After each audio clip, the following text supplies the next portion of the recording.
Howdy gang, and welcome back to Pool School. In today's episode, I'm going to show you what and how to add your startup chemicals to fresh water in your swimming pool. So what do you say we dive right in? Alrighty, before we get started, I want to thank you once again for watching this video. Remind you to like this video by clicking that little thumbs up icon below this video. Subscribe to my channel if you have not done so already, and please share my channel with everyone you know who owns a pool. Also, if you want to check out my website, poolschooler.com, it's going to come across the middle of the screen right here, poolschooler.com. It is full with exclusive membership content that will continue to help you save even more money on servicing your pool yourself. So go check that out and consider joining. Alrighty, so as I said earlier, today I have a client who has just changed out the water and the cartridges in his filter, and so we're going to do a startup on his pool. And I'm going to go over the short list of the chemicals that I'm going to use in the pool, and I'm going to show you how I add them and why I do it a certain way. Okay, so what I'm going to use to test my chemistry is the AquaCheck 7 test strips. And the big thing that I'm testing for in this when it comes to startup chemicals, the two big ones are chlorine, basically free chlorine, not necessarily total chlorine, because there's probably not much of that in fresh water unless your city water is heavily chlorinated. All right, and then I'm also testing for cyanuric acid. Those are the two things I really want to test the most for. All right, but this again is what I'm going to use to test the water. As far as the chemicals go, the two main chemicals I want for my startup chemistry is liquid chlorine and cyanuric acid. Another name for cyanuric acid is stabilizer or conditioner, okay? The stabilizer or cyanuric acid conditioner is what allows the chlorine, the pool water, to kind of hold chlorine. If you have too little cyanuric acid, your pool won't hold chlorine. If you have too much, and that's important, if you have too much cyanuric acid, then your pool will also not hold chlorine. So you want to keep it in the ideal range, which is set here in this. If you notice in the bottom of this, I'm seeing it holding the right way. See the bottom says cyanuric acid. I tend to like it in the low end. So you see that little one right there where my pinky is? I want the low end of the cyanuric acid levels where I have it. That way when I'm using tablets, which have some small amounts of cyanuric acid in it, I don't overdose this pool too soon. Okay, so that's really important. So again, as far as the liquid chlorine, the reason I like to use liquid chlorine is it gets the chlorine levels up quickly without adding stabilizer to the pool and not having to sit there and slow bleed tablets. So I do use the tablets immediately after I've got the chlorine levels up with the liquid chlorine. All right. Okay. And then as far as other chemicals, typical chemicals to raise and lower pH or raise and lower alkalinity. But typically our water in Arizona is pretty good, so I really won't need to worry about that. But just as a general reminder, to raise the pH, you want to use soda ash. To raise the alkalinity, you want to use bicarbonate of soda. To lower the pH, you use muriatic acid, liquid muriatic acid, and to lower the alkalinity, you typically will use granular dry acid. So, but again, I probably won't need to use those. And then the last thing I'm going to put in there is I'm going to put some phosphate remover in there, the PR 10,000, because this pool is surrounded by pine trees and they dump a lot of phosphates in the pool. So I want to keep those in check. So I'm not going to put a ton in, just a maintenance dose at the end of it, just to make sure that everything, we start off on the right foot. All right. So let's go back there and let's take care of this.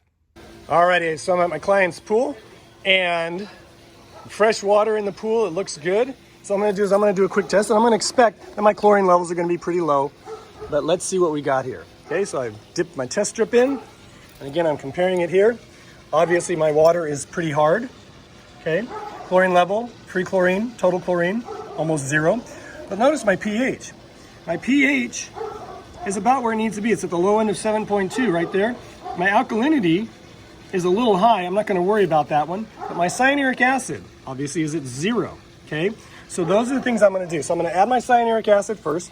What I'm going to do is I'm going to add it to the skimmer once I clean it out. So I'm going to clean the skimmer out. I'm going to add 2 pounds of cyanuric acid to the skimmer basket. Now, also notice I've got the filter pump running. I'm going to run this pump for several hours during and after I add all the chemicals to help stir the chemicals up and mix them in.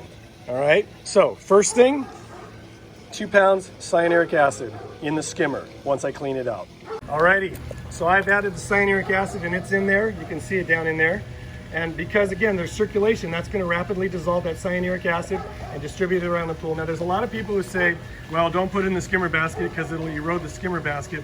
If you did it every day or every week, I could see the problem. But you do this when you're just doing a startup, it's not really going to hurt your skimmer basket, especially because it's not going to sit in there for much longer because the water circulation is going to erode it more rapidly. So, next step, I'm going to add the 4 gallons of liquid chlorine just to get my chlorine level up quickly. Okay, so I added the 4 gallons of liquid chlorine, and again, some people do it differently, but I tend to like to overdose the pool to get the chlorine levels up, so I'm not relying on chlorine tablets which have stabilizer in them to then raise the level, because I might overdose with stabilizer, and chlorine will evaporate, stabilizer does not. So, I'm gonna test it, and look at that. Look at the second one from the top and the third one from the top, and our chlorine levels are exactly where they need to be. Success. Now, again, that's pretty much all I'm going to do, except I am going to add some phosphate remover because of those that drop all kinds of wonderful pollens and phosphates into the pool. And I'm going to make sure that I stay on top of that from day one.